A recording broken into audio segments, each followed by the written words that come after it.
Hebu ongea na Wakenya sasa. Mimi nimetulia tu manze. I came outside here to express our constitutional rights. Tunajibamba tu, bora watatusikiza, tumeelewa. Bado mapambano.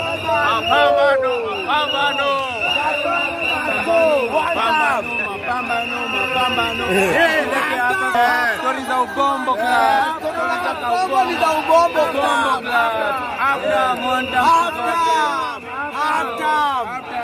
Half time.